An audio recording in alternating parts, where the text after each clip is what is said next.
Hello అండి. ఇప్పుడు present 2024లో job market డౌన్‌లో ఉంది.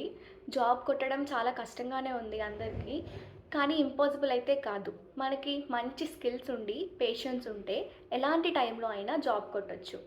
నాకు ఈ 2 ఆఫర్స్ ఎలా వచ్చాయంటే, నేను ఫైనల్ ఇయర్ చదువుతున్నాను.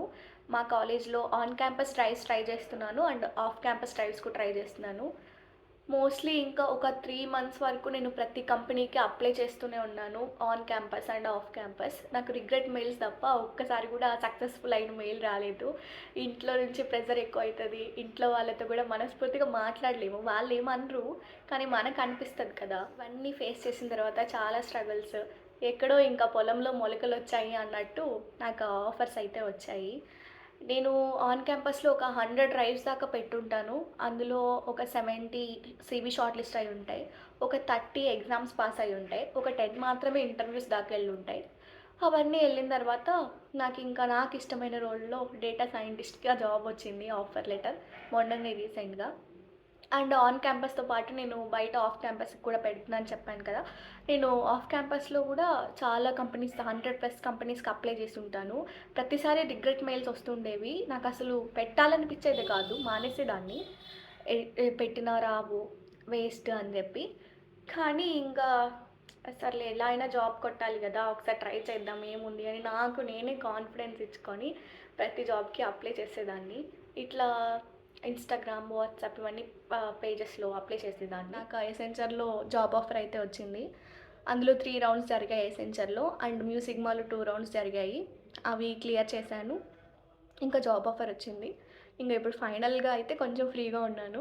ఇప్పుడు అసలు జాబ్స్‌కి ఎలా సెర్చ్ చేసి అప్లై చేయాలి? ఎలాంటి వేస్‌లో అప్లై చేస్తే మనకు మంచి అవుట్‌పుట్ వస్తుంది అంటే, ఏ జాబ్స్‌కైనా అప్లై చేయాలంటే ఫస్ట్ మన రెజ్యూమ్ బావుండాలి కదా!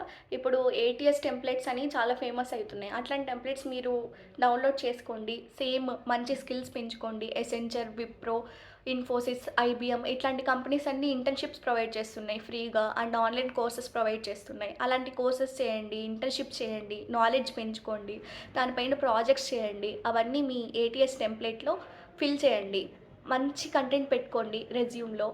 అవన్నీ ఇంకా జాబ్స్‌కి అప్లై చేయండి. మంచి స్కిల్స్ ఉండి, మంచి ప్రాజెక్ట్స్ ఉండి, మీకు మంచి ప్రొఫైల్ ఉంది అంటే ఈ రెజ్యూమ్ షార్ట్ లిస్టింగ్ అనేది ఈజీగా అవుతుంది. ఫస్ట్‌ది సోషల్ మీడియా. మనకి WhatsApp channels, Instagram channels, Telegram channels ఇట్లా చాలా ఉన్నాయి కదా! అందులో డైలీ జాబ్ అప్డేట్స్ పోస్ట్ చేస్తూ ఉంటారు. రోజు ఒక గంట జాబ్స్ అప్లై చేయడానికి పెట్టుకోండి. ఈ ఇన్‌స్టాగ్రామ్‌లో, ఈ టెలిగ్రామ్‌లో వాళ్ళని ఫాలో అవ్వండి ఆ పేజెస్‌ని జాబ్స్ అప్డేట్ చేసే వాళ్ళని. రోజు ఆ జాబ్స్ అప్లై చేయండి. రిగ్రెట్ మెయిల్స్ వస్తూనే ఉంటాయి. కానీ కాన్ఫిడెన్స్ పోగొట్టుకోవద్దు. పేషెన్స్‌తో ఉండి అప్లై చేస్తూనే ఉండండి. కొన్ని కంపెనీస్‌కి రెజ్యూమ్ ఒకసారి రిజెక్ట్ అయినా తర్వాత మీకు షార్ట్ లిస్ట్ అవుతుంది. ఇంకా ఎసెంచర్, విప్రో, కాగ్నిజెంట్ ఇట్లాంటి కంపెనీస్ అయితే ప్రతి 3 మంత్స్‌కి, 6 మంత్స్‌కి రిక్రూట్‌మెంట్ వదులుతూనే ఉంటారు. సో, మీరప్పుడు ఆ కెరీర్ సైట్స్‌ని ఫాలో అయ్యి ప్రతిసారి చెక్ చేసుకుంటూ ఉండి ఓపెనింగ్స్ ఎప్పుడున్నాయో అప్లై చేసుకుంటే వాటిల్లో ఒక్కసారి రిజెక్ట్ అయినా నెక్స్ట్ టైం షార్ట్ లిస్ట్ అయ్యే ఛాన్స్ ఉంది. ఇంకా నెక్స్ట్‌ది రిఫరల్స్. రిఫరల్స్ ఇలాంటి టైంలో మీరసలు సిగ్గుపడొద్దు. మీకెవరైనా ఫ్రెండ్స్, రిలేటివ్స్ ఏదైనా కంపెనీలో వర్క్ చేస్తున్న వాళ్ళు తెలిస్తే వాళ్ళ దగ్గర రిఫరల్ తీసుకోండి. అప్పుడు సీవీ షార్ట్ లిస్ట్ అవ్వడం ఈజీ ఉంటుంది కదా! నెక్స్ట్ ఇంకా ఇంటర్వ్యూ ఎగ్జామ్ మీరు ఈజీగా రాయొచ్చు. ఇంకా ఈ రిఫరల్స్ తీసుకోండి. మళ్ళీ నెక్స్ట్ లింక్డ్ఇన్ అప్డేట్ చేసుకోండి. నేను గూడా నా ఫైనల్ ఇయర్ వరకు లింక్డ్ఇన్ అప్డేట్ చేయలేదసలు. నెగ్లెక్ట్ చేశాను. కానీ నాకు ఆ ఫైనల్ ఇయర్‌లో ఆ నొప్పి తెలిసింది. లింక్డ్ఇన్ అప్డేట్ చేసుకోవాలి. ఈ జాబ్స్ కొట్టాలి ఇట్లా అని. లింక్డ్ఇన్ అప్డేట్ చేసుకోండి. లింక్డ్ఇన్‌లో మీరు కంపెనీస్‌కి అప్లై చేసేటప్పుడు అక్కడ హెచ్ఆర్స్‌ది ప్రొఫైల్ గూడా ఉంటుంది. ఒక మెసేజ్ ప్రాంప్ట్ క్రియేట్ చేసుకోండి. ఆ మెసేజ్ ప్రాంప్ట్‌ని ప్రతి హెచ్ఆర్‌కి పెట్టండి. ఏమైంది పెట్టడం వల్ల మనకేం పోయేది లేదు కదా!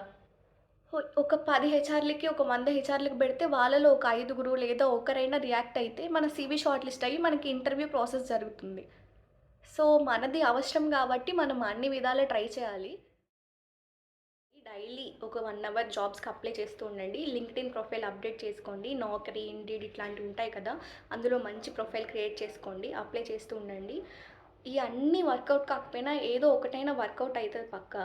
మీకు ఇంకా ఏమైనా ఎక్స్‌ట్రా తెలిస్తే అవి కూడా ఫాలో అవ్వండి. మన మెయిన్ మోటో మనకి జాబ్ రావడం. సో, ఏ దారిలో వెళ్ళి ట్రై చేసినా పర్లేదు. కానీ మనం గట్టిగా ట్రై చేయాలి. ఎఫర్ట్స్ పెట్టాలి. మీకందరికీ జాబ్ వస్తది పక్కా. All the best. Thank you.